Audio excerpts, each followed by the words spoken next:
What's up, ladies and gentlemen? This is TDS Darth Wage back at you with another video yet again, and in this video I want to give you my thoughts about Han Solo. So let's go ahead and get on into this, and the first thing that we are going to be discussing is Han Solo's shoulder charge.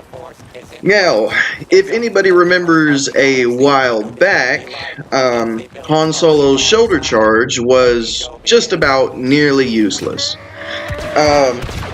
If you remember back then, you had to have some distance between an opponent while using your shoulder charge, and if they were not blocking, it would send them basically flying a good amount of distance or sometimes across the map. So, with that being said, they changed it now to where it doesn't matter what range you are, as long as you use the ability close range, mid range, long range, whatever the case may be, it will still send an opponent hurling backwards onto their back. And that is a godsend compared to what it used to be. Now it can actually be used, it can actually save Han Solo from death, and it can actually bring him back for a kill using his blaster. Okay, so with that being said, let's move on to his detonite charge. Okay, now that right there, his detonite charge, is probably one of his most useful abilities in my opinion, and it is also one of the best abilities that a blaster character can have. Now, why would I say that? It is simply for the fact that it doesn't matter if an opponent is blocking or not blocking. If they are blocking, they will not get knocked down, but they will still take damage. It will still go through their block and do the damage. Now, if you have the star card where you detonate it while it's in midair, it does double damage, and which is very good as a team effort, and it's just good in general. Now, with that being said, there is one thing that I forgot to mention. There is still the detonite charge duplication bug or glitch or exploit. It can only occur whenever you are fixing to throw the ability, or you throw the ability and immediately get hit by a force power such as Vader's choke. It will throw the detonite charge.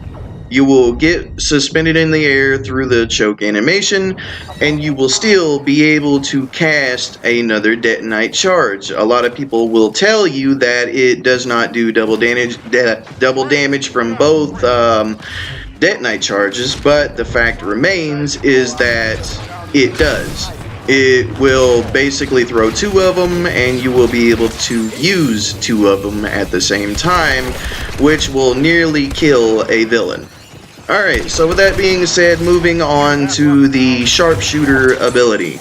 Now, what this does is it limits his movement, but it allows him to turn his blaster into a fully automatic blaster. You can just hold down the trigger and fire until an opponent is dead. This is best suited for close range and medium range. Long range is not so well, for the simple fact is that the bullet spread tends to go out wider than the barrel while this ability is active, so it is a close to mid-range ability.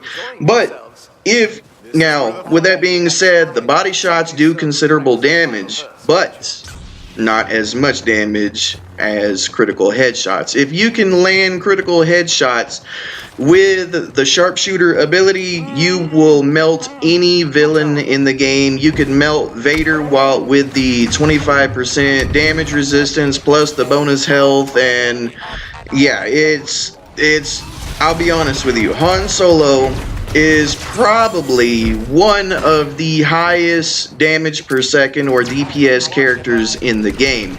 High damage, I mean melting damage. And as you just saw right there, Grievous put me in a bug and hit me without even being close to me, but whatever.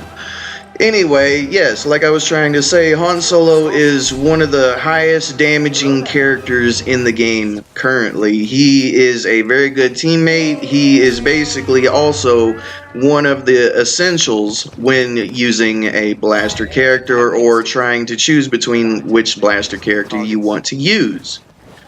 He can be very devastating, especially in teamwork. If you have a team that stays together and are helping each other, Han Solo, his melting potential, his cheesing potential is ridiculous. Just being honest, he is nasty. He's a beast in this game, I'll say that.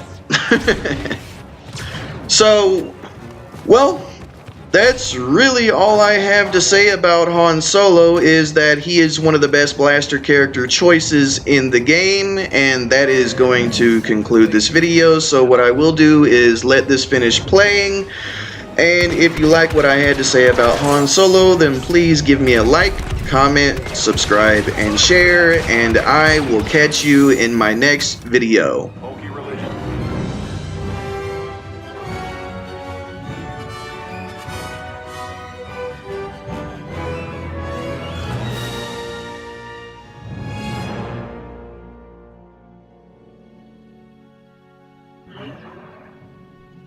Yeah.